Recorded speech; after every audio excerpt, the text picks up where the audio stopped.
ሰላም ጤና ይስጥልኝ ተመልካችና አድማጮች የቻናል ቤተሰብ ተከታታዮች በራያ ህዝብ ላይ ጽንፈኛውና ህወሓት በቅንጅት ተኩስ መክፈታቸው ከረፋዱ 2 ሰዓት ጀምሮ የወጣው መረጃ አመላክታን ይህን ጉዳዮች አስደምጣችኋለሁኝ።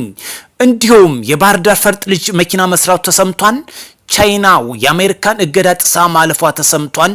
ይህን ጉዳዮች አካተን እናስደምጣችኋለን። በሌላኛ መረጃም ጽንፈኛው የማይደግም እርምጃ እንደተወሰደበትም ተገልጿል። በዚህም ሲጠቀምባቸው የነበሩ ተሽከርካሪዎችም ገቢ ተደርገዋል። ጋያይዘን ቀጥታ ወደ ጉዳያችን ስናመራ ሚያዝያ 6 2018 ዓመተ ምህረት ከረፋዱ 2 ሰዓት ጀምሮ በራያ ምድር በሁለቱ ቀጠናዎች ላይ ጽንፈኛውና ህወሓት በቅንጅት ጦር መክፈታቸው ነው የታወቀው። በተለይ በተመረጡ ልዩ ስትራቴጂ ቦታ ነው ባለው ጽንፈኛው ቡድን ደጉማ ተራራማ በሚባለው መስመር አንዱ የከፈተበት መሆኑ ለማወቅ ተችሏል። እንዲሁም አለውሃ ተብሎ በሚታወቀው አቅጣጫም የጽንፈኛው ቡድን ከህወሓት ጋር በመሆን የከፈተ መሆኑ የመረጃ አመላክታን።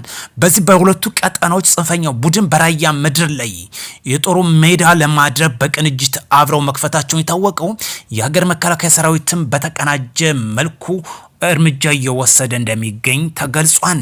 ቡድን እንግዲህ ጽምዶ ጀምረናን ጽምዶ ፈጥረናን በማለት እንግዲህ የከፈተ መሆኑ ነው የታወቀው። በዚህ ብቻ ሳይሆን እንግዲህ እርምጃ ለእንቅስቃሴ ማድረጉ ተመላክቷል። የሀገር መከላከያ ሰራዊትም እንግዲህ ጥሩ ትምህርት እንደሚሰጠው ነው ከወዲሁ ይጠበቃል። በተለይ ዛሬ በዛሬው ዕለት ማለት ነው 6 2018 ዓመተ ምህረት ማክሰኞ ከጧቱ 2 ሰዓት ላይ እንደጀመረ የተገለጸው በእነዚህ በሁለቱ ቀጠና ላይ ዋነኛ ስትራቴጂ ይጠቅሙኛል ባላቸው መሰረት አድርጎ ነው። እንዲሁም በዚሁ በተመሳሳይ ቀጠና ማለት ነው በራያ ቆቦሌ ጠስጠዛና ዋኪ ሚካኤል በሚባሉ ቀበሌዎች ላይም በተወሰደ ኦፕሬሽን አንድ አምቡላንስ በምርኮኛ መልኩ ገቢ ማድረጉ ነው የተገለጸ። ህግ የማስከበር ዘመቻውም ተጠናክሮ እንደሚወሰድ አንዱ አመላካች ጉዳይ ነው። ላይቤሪያና ኢትዮጵያም ወታደራዊ ስምምነት ማድረጋቸው ተሰምቷል። እሱን ጉዳዮችም አብረን የምንመለከተው መረጃችን ነው። ከዛ በፊት ግን የባህር ዳር ፈርጥ ልጅ የሆነው ብሩክ ተብሎ የሚታወቀው አንዲት 4 ሰው መጫን የሚችል መኪናም ገጣጥሞ ጨርሶ ይፋ አድርጓል። በራሱ አቅም በራሱ በተማረው ሙያ ክሎት መሰረት ጽፈዛሽም ተከሳክሱ ባይዘውኝ እንደዚህ ፈጠራና ልማት ብቻ ነው ለውጥ ሊያመጣ የሚችለው እንጂ ጦርነት ሀገርን አይለውጥም። ይህ ወጣት እንግዲህ 300 ሲሲ የተባለ ሞተር የተገጠመላት 400 ኪሎ ግራም የምትመዝን 3500 በላይ ወጪ ያደረገባት ገጣጥመው በዛሬው ዕለት ይሄው እወቁልኝ ብሏን። ቴንኪዩ ፈጠራጆች ሁሌም ሀገርን ይለውጣሉ። በጦርነት የሚመጣ ለውጥ አለመኖሩን በግልጽ ካንተ መማርና ማስተማር እንደሚቻል አንዱ አመላካች ጉዳይ ነው። ኢትዮጵያና ላይቤሪያ ወታደራዊ ኢንዱስትሪ ቴክኖሎጂ ትብብራቸው ለማሳደግ መስማማታቸው ታውቋል። የኢትዮጵያ መከላከያ ሚኒስትር ክብር ኢንጂነር አይሻ መሐመድ በዛሬው ዕለት የላይቤሪያ ሪፐብሊካን መከላከያ ሚኒስትር ብሪጋዴር ጀነራል ጃኔት ጆርጅን በጽህፈት ቤታቸው ተቀብለው አነጋግረዋል። ሁለቱም ሚኒስትሮች በሁለቱ ሀገራት መካከል ያለውን ወታደራዊ ትብብር ወደ ላቀ ደረጃ ማሸጋገር በሚቻልባቸው ስትራቴጂያዊ ጉዳዮች ላይም የሁለትዮሽ ውይይት አካሂደዋል።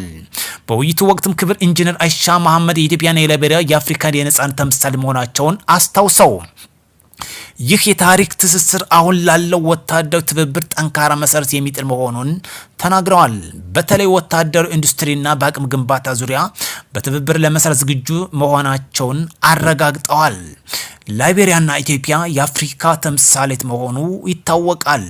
በዚህ ደግሞ በዛሬው ዕለት ስምምነት መድረሱ የአፍሪካ ተምሳሌት የሆኑ ሀገራት አንዱ ማሳያ ምልክት መሆኑ ይገኛል። ነጻነት የሚመጣው በነጻነታችን ቁመን እንድንቀጥል የሚያደርገው በትብብርና በአንድነት መንፈስ ሀገራችን ስንወድና ስንሰለፍ ብቻ ነው። ጽንፍ ዘን ሀገራችን ለማፍረስ የሚሰሩ እጆች የትም አያደርሱም። ለዚህ ደግሞ በዛሬው ዕለት ጽንፈኛው ቡድን እንግዲህ የከፈተው አንዱ ማሳያ መንገድ ነው። ነገር ግን ቢሆንም አይሳካላቸውም። በሰሜን ጦርነት ጽንፈኛው እንግዲህ የጀመረው አልሳካለት ብሏል። ዛሬ ደግሞ ጽምዶ ይህን ጽንፈኛ በማፍራት በመፈልፈል እንደገና በአዲስ ጀምረዋል። የማይሳካ ጉዳይ ነው። ሀገራችን እያሸነፈች ትቀጥላለች። ቻይና የአሜሪካን የባህር እገዳ ጥሳ ማለፏ ተሰምቷል። በሆርሙዝ ወሽመጥ ላይ የተጣለውን የአሜሪካ የባህር ኃይል እገዳ በመጣስ በአሜሪካ ጥቁር መዝገብ የተካተተች የቻይና ነዳጅ ጫኝ መርከብ ማለፏ ታውቋል። ሪች ስታሪ የተሰኘው የኢራን ነዳጅ ማጓጓዣ በማቅረብ የምትፈለገው መርከብ ናት ተብሏል። መርከቧ መጀመሪያ ጉዞዋን አቋርጣ ወደ ኢራን ደሴት ተመልሳ የነበረ ቢሆንም ከጥቂት ሰዓታት በኋላ ግን የቻይና መርከቧን የሚገልጽ ምልክት ብሮድካስት በማሳየት እገዳውን ጥሳ አልፋለች ተብሏል። በፕሬዝዳንት ትራምፕ የታወጀው ይህ እገዳ የኢራንን ነዳጅ ለመግታት የታለመ ቢሆንም መርከቧ ለማለፍ የአሜሪካን ጥብቅ ቁጥጥር የሚፈታተን መሆኑ ተገልጿል። ይህ ጦርነት ወዴት እንደሚያመራ በግልጽ ያሳየ፣ ነገር ግን እገዳውን እንግዲህ ምንም ሳት ጥሳ ማለፏ በራሷ መብት ቻይና እንግዲህ አቅሟን አንዱ የማሳያ ጉዳይ የሆነበት ወይም እያመላከተችበት ይገኛል። በዚህ ደግሞ የአሜሪካን እገዳ ሳትቀበል በራሷ ጥሳ ማለፏን የተገለጸው። ሰሜን ኮሪያም የክሩዝ ሚሳኤልና የጦር መርከብ ሚሳኤልን ሙከራ አድርጋለች። ሰሜን ኮሪያ 2 ስትራቴጂ ክሩዝ ሚሳኤልና 3 ጸረ ጦር መርከብ ሚሳኤል ሙከራ በተሳካ ሁኔታ አድርጋለች። የሚሳኤል ሙከራዎቹ ከተባለው ሰሜን ኮሪያና አውዳሚ የጦር መርከብ ባለፈ እሁድ የተካሄዱ መሆናቸውን ገልጸው የሙከራው ዋና ዓላማ የጦር መርከቧን የተቀናጀ የጦር መሳሪያ ቁጥጥር እና የአሰሳ ስርዓት ለመፈተሽ እንዲሁም መርከቧ የአሰሳ አባላት የሚሳኤሎችን መተኮስ ማለማመድ ነው ተብሏል። ሙከራው ክሩዝ ሚሳኤሎችን ከ7800 በላይ ሴኮንድ እንዲሁም ጸረ የጦር መርከብ ሚሳኤሎችን ከ1900 ሴኮንድ በላይ አየር ላይ መቆየታቸው ተገልጿል። ሰሜን ኮሪያ ከራሻ ጋር በመሆን ኢራንን ለመደገፍ ሌት ተቀን እየሰሩ ይገኛሉ። ለዚህ ደግሞ አንዱ አጋር ቻይና ነች። በተቀናጀ መልኩ አገራቸውንና አካባቢያቸውን ወይም ብሔራዊ ጥቅማቸውን ለማስከበር ያደረጉት ጥምረት እንደሆነ ይታወቃል። የኛ ጽንፈኞች ደግሞ ክልላቸውን ሀገራቸውን ለማተራመስ ሌት ተቀን እየሰሩ ይገኛሉ። ኢትዮጵያ በጅቡቲ የሚገኘውን የታጁራ ወደብ ላይ የ60 በመቶ የባለቤትነት ድርሻ እንዲኖር የቀረበላትን ጥያቄ ውድቅ አድርጋለች።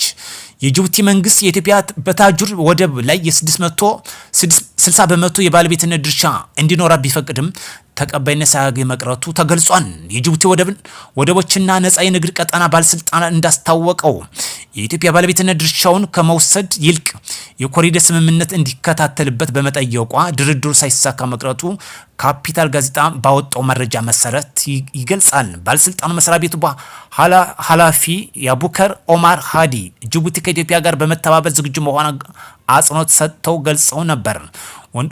ወደቦቻችን ለመጠቀም የሚያስፈልጓቸው መገልገያዎች ሁሉ እያቀረብን ነው፣ ለኢትዮጵያ በራሳችን ክፍት ነው በማለት የጅቡቲን አቋም ተናግረዋል። በዚህም ኢትዮጵያ በታጁር ወደብ የጅቡቲ የበለጠ የባለቤትን ድርሻ እንዲኖር ጥያቄ ቢያቀርብም ኢትዮጵያ ሳትቀበል መቅረቷ ኃላፊው መናገራቸውን ዘገባው ያመላክታል። ውድ የቻናል ቤተሰብ ተከታታዮች ላይክ፣ ሼር፣ ሰብስክራይብ ማድረግ እንዳይረሳ።